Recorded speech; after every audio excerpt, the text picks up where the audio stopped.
ભારત એક ધાર્મિક પ્રધાન દેશ છે. કુદરતે અહીંયા છૂટે હાથે પ્રાકૃતિક સૌંદર્ય વહેંચ્યું છે.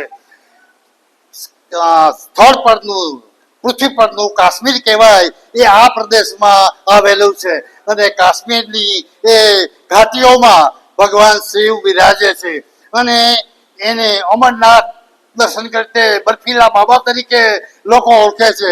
લાખો લોકો એ દર્શને જાય છે. શ્રાવણ સુદ પૂનમથી અષાઢ સુદ દરમિયાન ત્યાં પુષ્કળ લોકો દર્શનાર્થે આવે છે. એમ કહેવાય છે કે શિવ બાબાએ સૃષ્ટિ પ્રદર્શનની અમર કથા માતા પાર્વતીને અહીં સંભળાવી એટલે અમર કથા એ કહેવાય છે. આજે એની યાત્રા કરવી એ ખૂબ કઠિન છે, ખૂબ મુશ્કેલ છે, અઘરી છે, અચંબા ભરેલી છે, પણ એની આબેહૂબ પ્રતિકૃતિ ગિરનાર ગ્રુપે અહીંયા ઊભી કરી છે. બરફમાં 125 કિલોમીટર તમે 125 ફૂટ ચાલો ત્યારે અહીંયા પણ બાબાના દર્શન થાય છે અને આપણે ધન્યતા અનુભવીએ છીએ. એવી સુંદર મજાનું વાતાવરણ એને ખડું કર્યું છે. સાથે સાથે બ્લડ કેમ્પ પણ રાખ્યો છે, મેડિકલ કેમ્પ પણ રાખ્યો છે. જે દર્શનાર્થીઓ આવે છે એમને રુદ્રાક્ષના પારા આપે છે.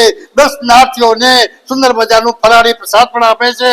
ગિરનારી ગ્રુપ જબરજસ્ત સેવા કરી આ જલારામ પરિવાર ટ્રસ્ટનું નામ એને અમર કરી દીધું છે. એમને પણ હું અભિનંદન આપું છું. જય જલારામ. જય ગિરનારી. હું સમીર દવે, ગિરનારી ગ્રુપ.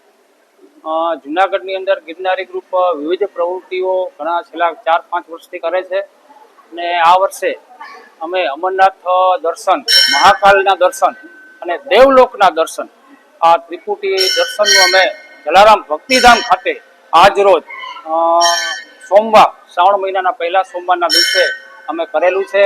સાથે સાથે ભાવિક ભક્તો જનો જે આવે છે દર્શનાર્થીઓ માટે એને એક રુદ્રાક્ષનો પારો પ્રસાદ રૂપે આપવામાં આવશે આજે.